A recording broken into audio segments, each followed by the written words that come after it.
Buenos días a todos los oyentes de Radio María. Un día más, con la gracia del Señor, proseguimos el comentario del Catecismo de nuestra Madre, la Iglesia.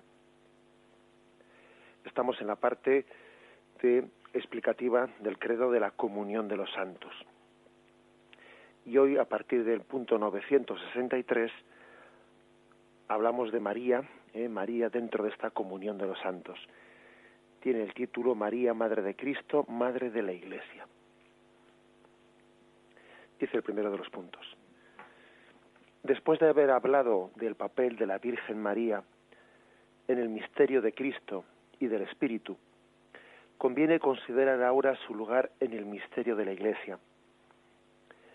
Se la reconoce y se la venera como Madre de Dios y del Redentor, más aún es verdaderamente la madre de los miembros de Cristo, porque colaboró con su amor a que nacieran en la Iglesia los creyentes, miembros de su cabeza, miembros de aquella cabeza.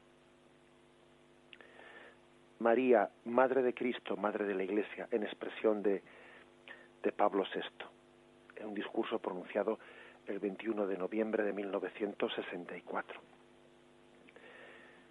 Bien, en primer lugar, para introducir la explicación de la doctrina mariana, es bueno darse cuenta cuál es la forma, cuál es el lugar en el que el catecismo habla de María. Porque dice que primero, después de haber hablado del papel de María en el misterio de Cristo y del Espíritu Santo, o sea, ya ha habido dos momentos donde el catecismo ha hablado de María. Cuando habló de Jesucristo, cuando habló del Espíritu Santo, y ahora, a propósito de la Iglesia, vuelve a hablar de la Virgen María. Esto ya dice mucho, es una opción muy importante. Quizás muchos oyentes no sepan que el Concilio Vaticano II tuvo una duda sobre cómo tratar, qué lugar reservar dentro de los documentos que estaba aprobando la Virgen María. Y había una parte de los padres de la Iglesia, de los obispos, que pensaban que el concilio debía de hacer un documento expreso específico para la Virgen María. Especialmente eran de esta opinión los obispos del mundo hispano, de los obispos de los lugares en los que la tradición mariana estaba muy muy desarrollada. Sin embargo, los obispos, otra parte de los obispos, que estaban más en contacto con países en los que tenían que vivir el ecumenismo, por ejemplo los obispos alemanes, etcétera, que tenían que estar continuamente rozando con esa acusación por parte del mundo protestante de que los católicos estábamos venerando a María de una forma en la que se le quitaba a Jesucristo el puesto central, etcétera, ¿no? Ellos no eran favorables a tratar el tema de María como en un documento aparte, sino que ellos pensaban que se debía de integrar a María dentro de la Constitución, o sea, al hablar de la Iglesia en el Concilio Vaticano II, que María formase parte de ese misterio de la Iglesia, ¿no? La verdad es que en el Concilio Vaticano II hubo una gran unanimidad a la hora de aprobar los documentos, se aprobaban por una mayoría pero abrumadora, igual podía haber 2 o 3 votos contrarios, ¿no?, entre miles y miles de obispos.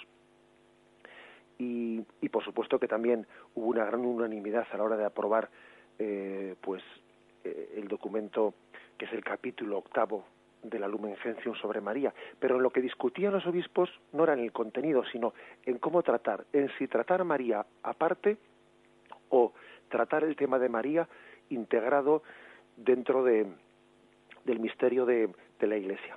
Finalmente, por muy pocos votos de diferencia, decidieron tratar el tema de María dentro de la Iglesia. Y así se reservó un capítulo, el capítulo 8 de la Constitución sobre la Iglesia, a María.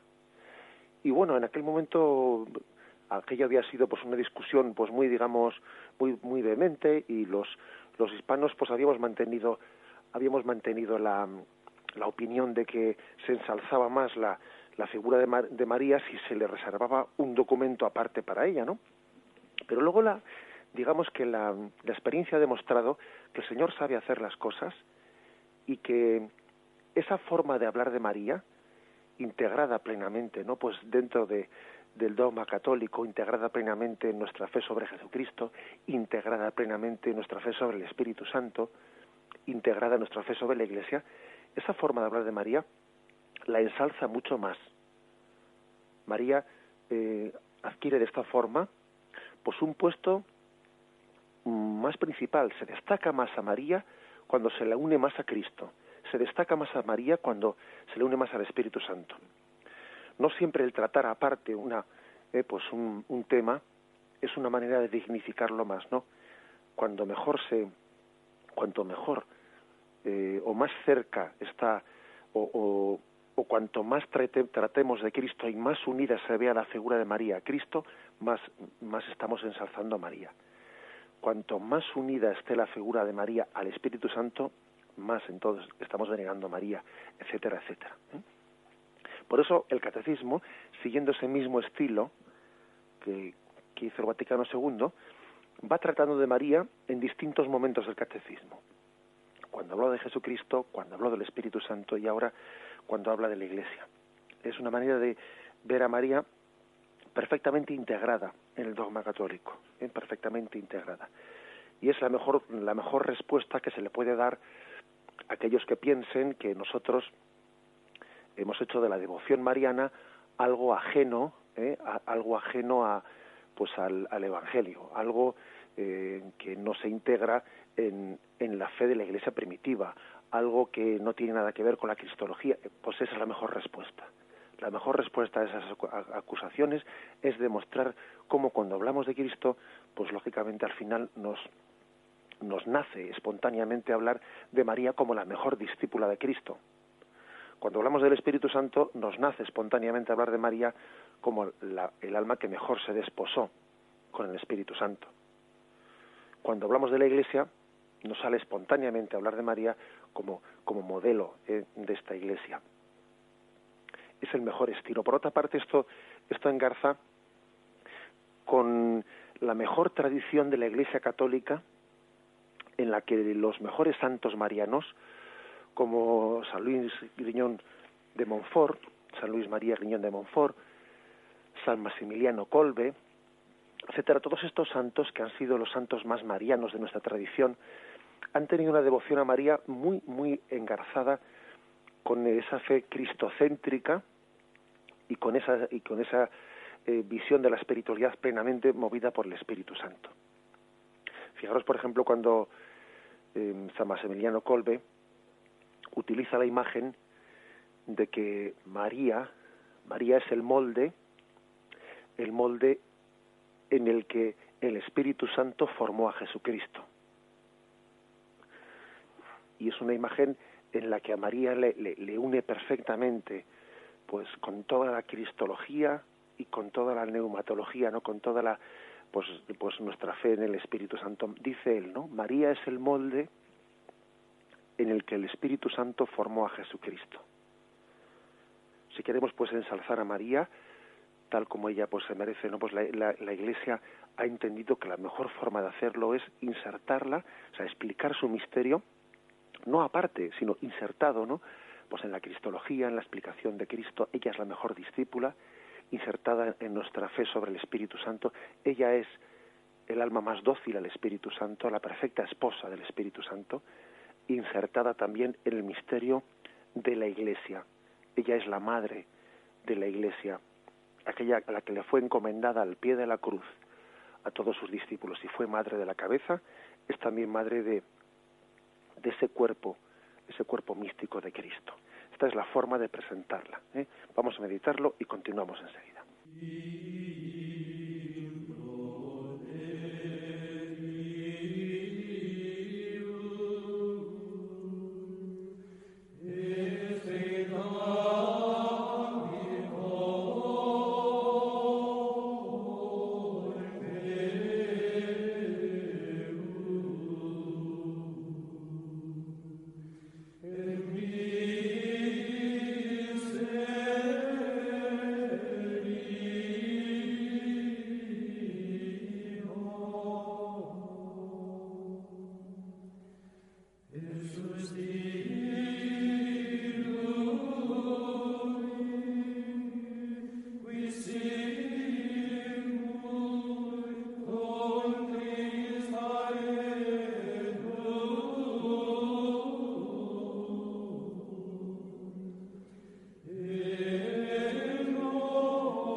quisiera hacer notar, en primer lugar, el hecho de que el catecismo hable de María, la Madre de Jesús, indistintamente le llama María, o también le llama, con ese apelativo que es tan popular entre nosotros, el de Virgen María.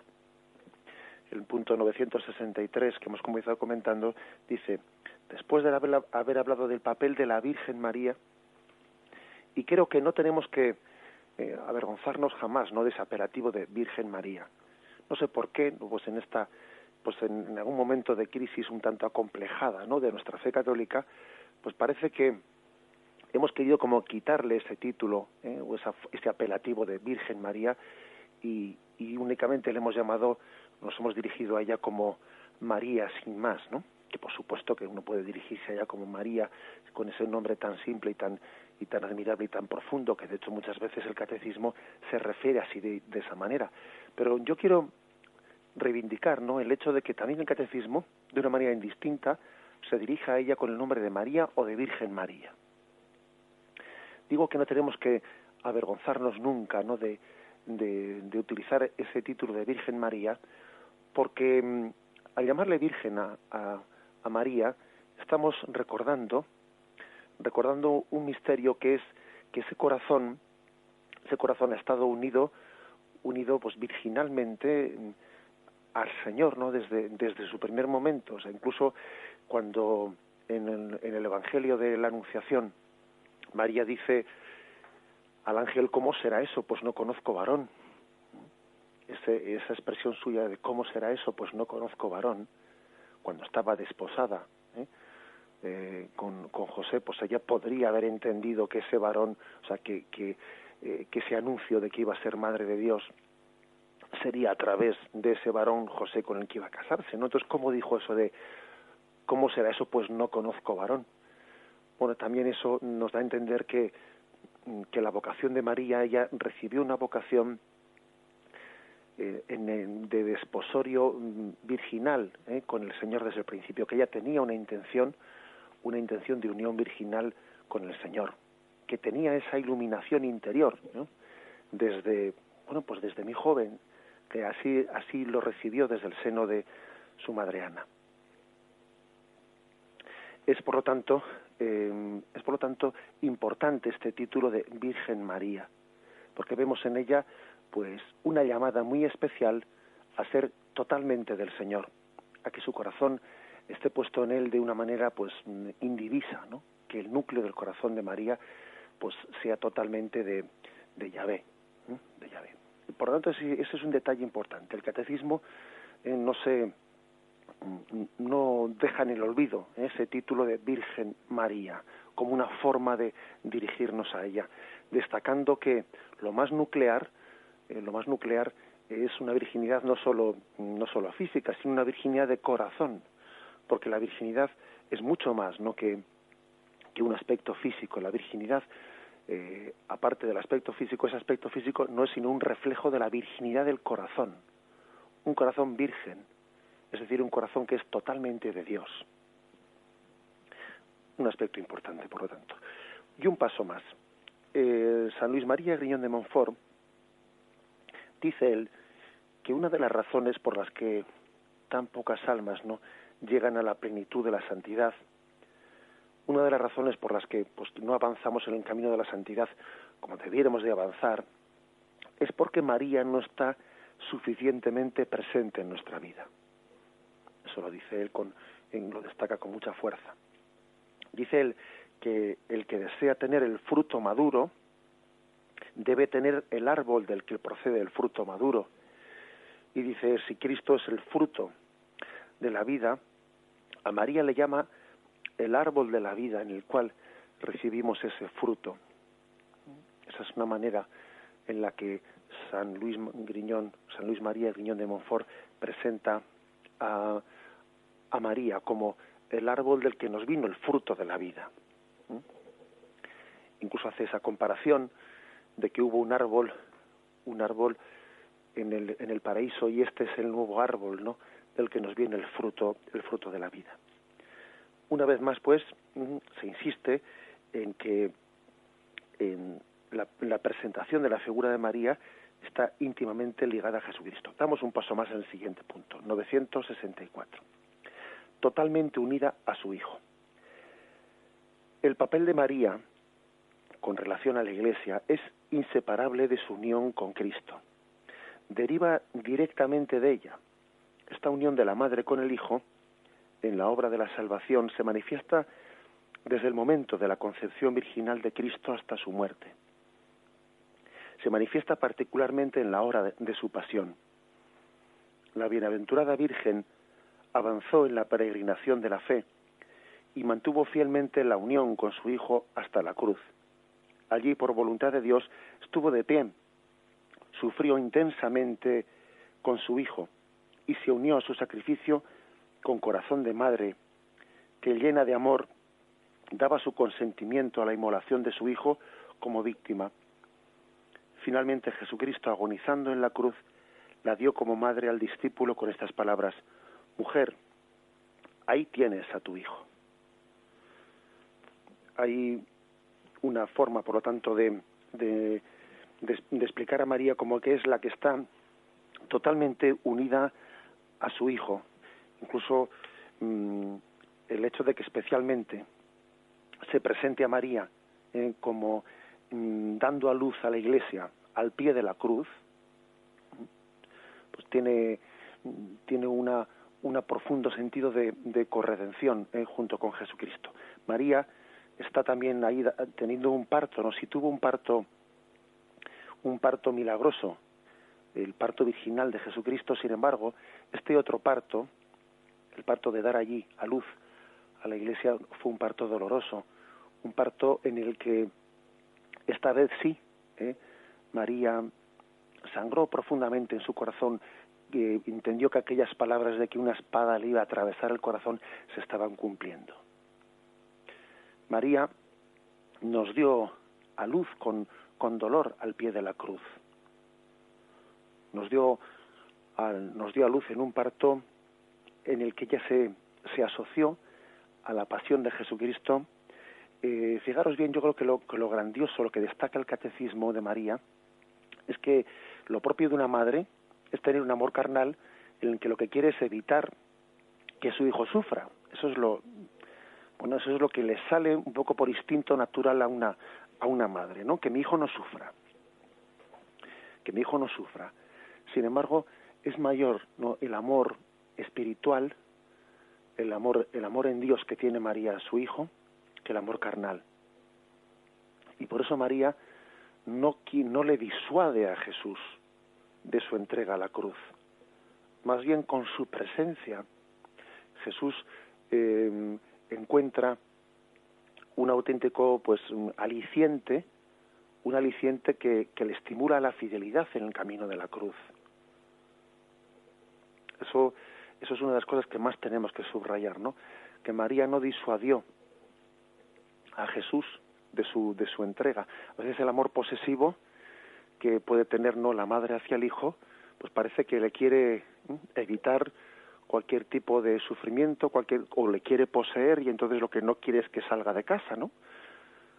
Sin embargo, vemos a María como en las bodas de Caná casi le impulsa a su hijo a que comience su actividad pública, que haga aquel milagro de las bodas de Caná. A veces el amor carnal lo que hace es querer poseer al hijo y no darlo a los demás. Sin embargo, María ama profundamente a su hijo Jesús, pero es para él un estímulo en su entrega en la cruz. Es un estímulo porque ella se convierte en un fiel espejo, en un espejo en el que Jesús encuentra también aquella compañera que la providencia le había querido poner a Jesús camino de la cruz. María acompaña a Jesús camino de la cruz. María es estímulo para Jesús para entregar su vida a Dios Padre. Cada vez que Jesús mira a María desde la cruz, es como si Jesús escuchase: hágase, hágase. Entonces Jesús ha aprendido humanamente de María a decir hágase. Desde el punto de vista divino, Jesús como el verbo de Dios que es, él desde toda la eternidad él ha dicho hágase la voluntad del Padre, ¿no? Pero como hombre él ha aprendido de María a decir hágase. Y entonces María es un gran estímulo para que Jesús también desde la cruz pronuncie su hágase. Es maestra, pues, del abrazar la voluntad de Dios desde el punto de vista humano. Jesús, en su educación humana, aprendió de María a abrazar la cruz. Podemos llegar a decir esto como misterio tan grande. Vamos a meditarlo y ahora continuamos.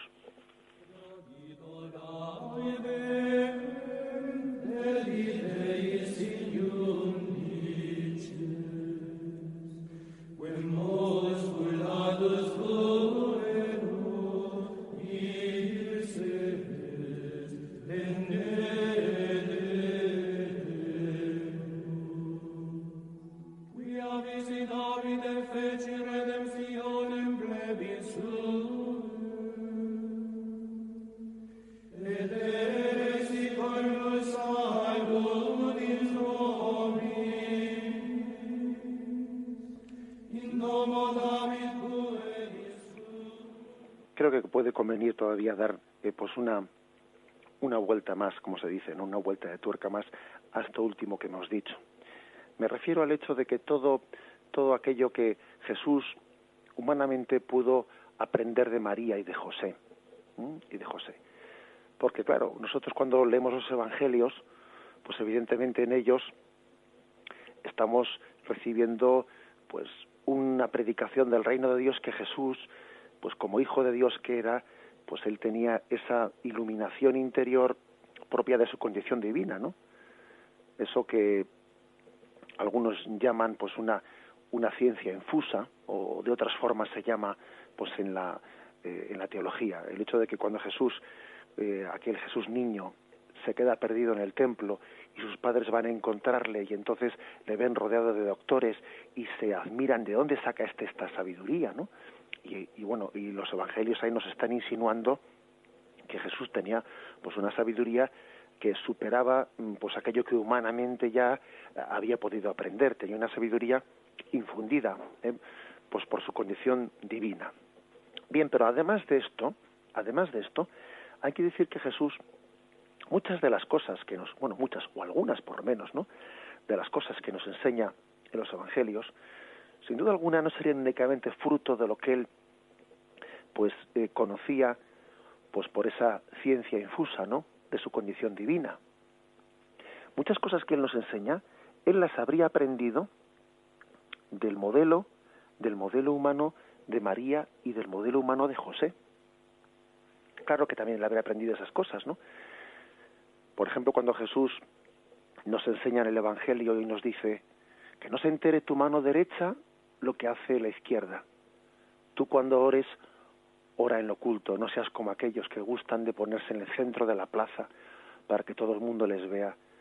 Cuando ores, entra en lo escondido, y tu Padre que ve en lo escondido te escuchará.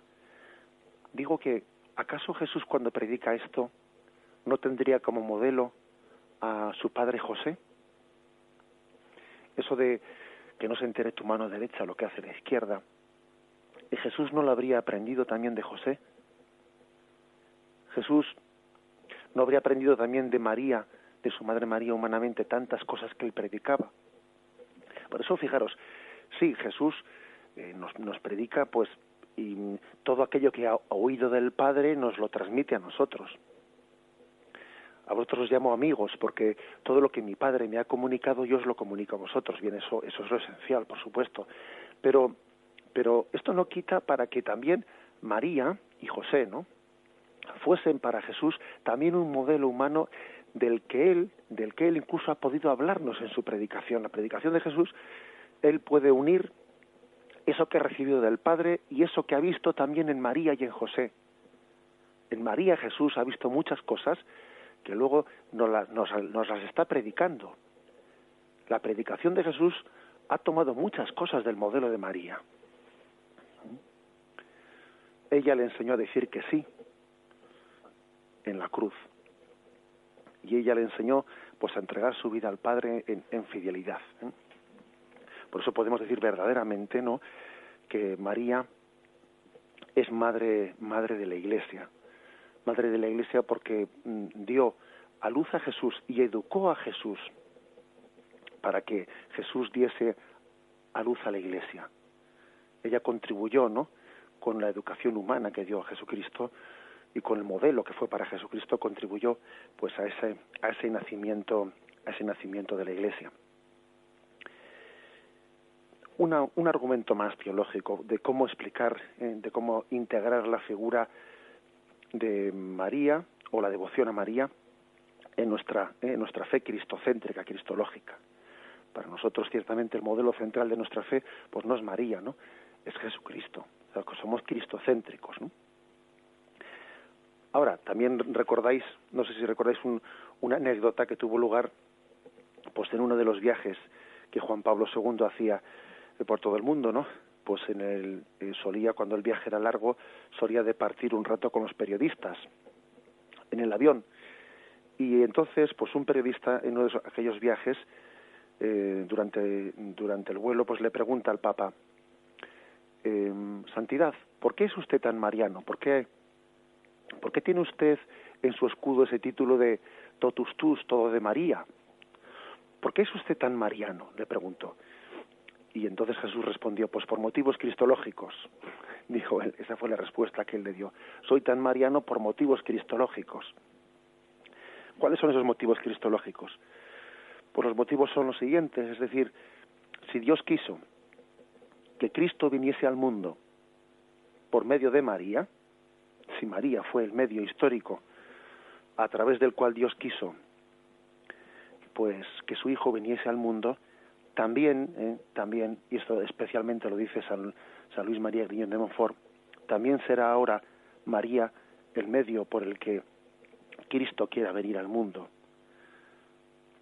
Es decir, si Dios quiere que nosotros seamos hijos en el Hijo, hijos en Jesucristo, hermanos suyos, no hermanos, que estemos injertados en Jesucristo, pues querrá servirse del mismo medio que entonces se sirvió también para ahora. María entonces fue el medio por el que Cristo vino al mundo, y María también es ahora, en el plan de Dios, el medio por el que Cristo venga a nosotros. En el plan divino, Dios quiso que el Salvador viniese de una mujer, y esa mujer tomase nuestra propia carne,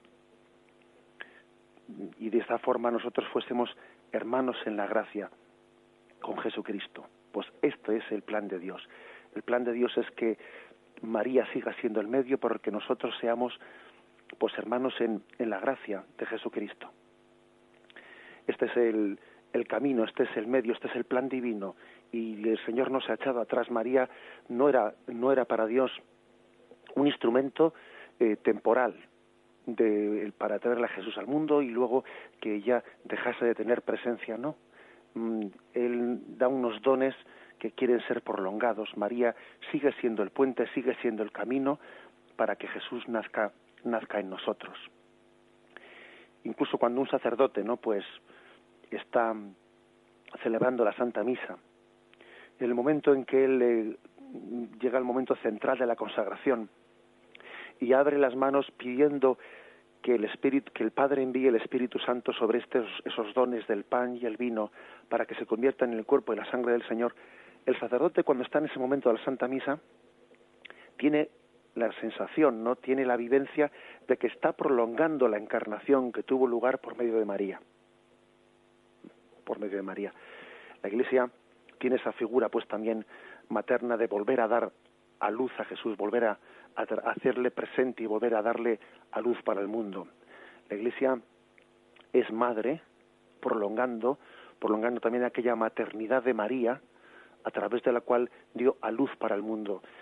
El sacerdote pide al Padre que envíe el Espíritu Santo para que aquel pan y aquel vino se conviertan en el cuerpo y la sangre de Cristo, como ocurrió en el seno de María, para darlo a luz al mundo, para darlo a comer al mundo, para que sea alimento para el mundo. La Iglesia pues prolonga esa imagen de maternidad que tuvo María pues en su vocación, en su razón de ser. Y lo meditamos y continuamos enseguida.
dice el punto 965.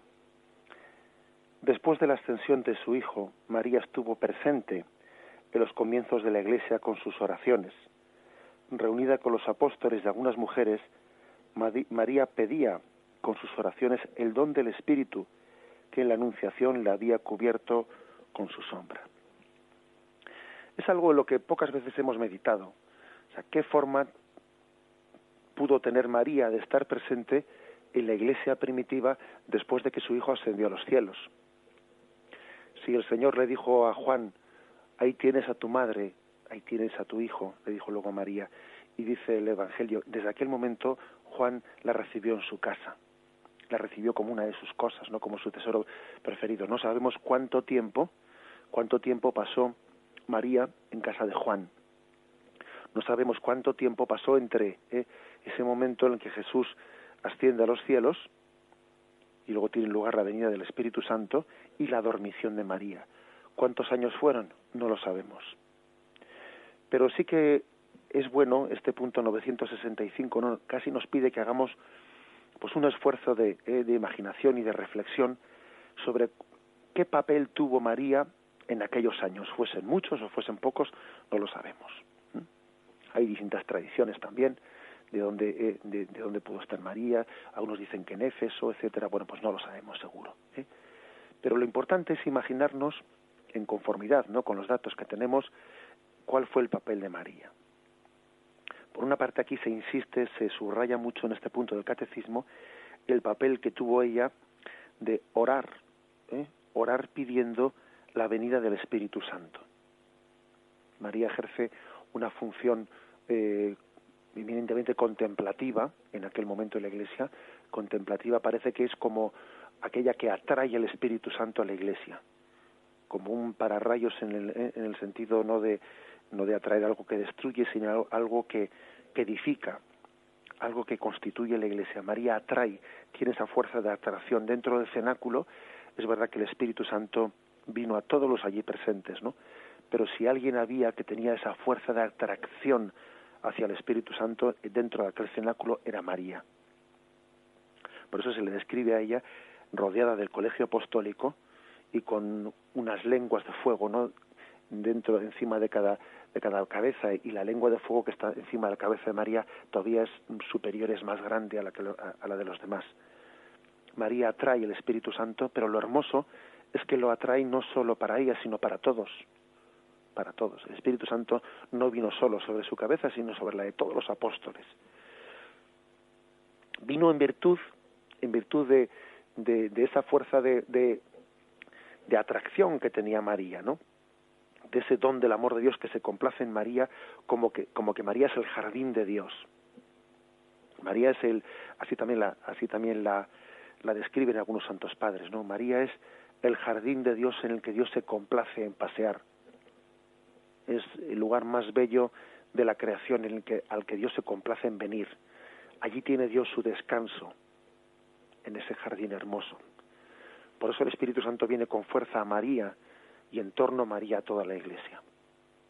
Tiene una fuerza pues de atracción impresionante, ¿no? María y el Espíritu Santo son como dos polos que se atraen. María tiene sed del Espíritu y el Espíritu también se complace en descansar en ese hermoso huerto, en ese hermoso jardín, ¿no?, que es María. Por eso la primera función de la Virgen María es atraer el Espíritu Santo hacia su Iglesia, atraerlo. El Espíritu Santo se goza de habitar en la Iglesia porque en ella está María y la Iglesia es imagen de María, ¿no? Bien, pero además de esto, después del día de Pentecostés, María seguiría orando, ¿no?, porque sabemos que el Espíritu Santo está continuamente viniendo. Nosotros pedimos un año que venga el Espíritu Santo pues en Pentecostés y el siguiente año lo seguiremos pidiendo, porque no es un don puntual, ¿no?, sino que el Espíritu Santo continúa viniendo. Pero también creo que es otro aspecto de lo que allí María hizo o cómo vivió aquellos años, nos lo podemos imaginar pues en que María, pues claro, con toda seguridad, con toda certeza, María participaría en la Eucaristía, en la Eucaristía desde el primer domingo. María asistiría como la primera de los fieles cristianos a la Eucaristía y María comulgaría. Claro que comulgaría y María recibiría a su Hijo Jesucristo. No olvidemos que la Eucaristía fue celebrada desde el primer domingo. La Iglesia celebró la Eucaristía, un poco más tarde pasó a celebrarse todos los días, ¿no? Pero al principio la Eucaristía se celebraba los domingos. Bueno, pues María estaría recibiendo a Jesús y debemos de meditar de qué forma lo recibiría, qué unión tan grande podría tener María a través del sacramento de la Eucaristía con su Hijo. Es una gran ayuda para que nosotros, cuando nos acerquemos a la comunión, pues le pidamos a María la gracia de tener una unión sacramental con Cristo como ella la pudo tener. María estaba recibiendo en el sacramento de la Eucaristía a quien ella había llevado en su seno. Estaba recibiendo el cuerpo y la sangre que había sido engendrado en su seno. Es un misterio de unión pues impresionante, ¿no? Que nos cuesta incluso pues imaginar. También, por lo tanto, María ha sido modelo en la recepción de los sacramentos, modelo orante en aquellos años en los que estuvo, ¿no? Me estoy refiriendo hasta la dormición de María y su asunción a los cielos, pero también modelo de recepción de los sacramentos entre nosotros. Es un alma materna que nos ha enseñado perfectamente pues a ser iglesia y a vivir en iglesia. No nos imaginamos una María pidiendo para ella un estatus un poco fuera de la iglesia, sino plenamente integrada en la vida de la iglesia, plenamente integrada, consolando a los apóstoles en medio de las persecuciones que estaban teniendo, consolando a la primitiva comunidad cristiana en medio de las incomprensiones, en medio del rechazo que estaban recibiendo las sinagogas, la iglesia incomprendida y perseguida encontraría sin duda alguna en María pues un gran consuelo materno en medio de la incomprensión y en medio de la persecución.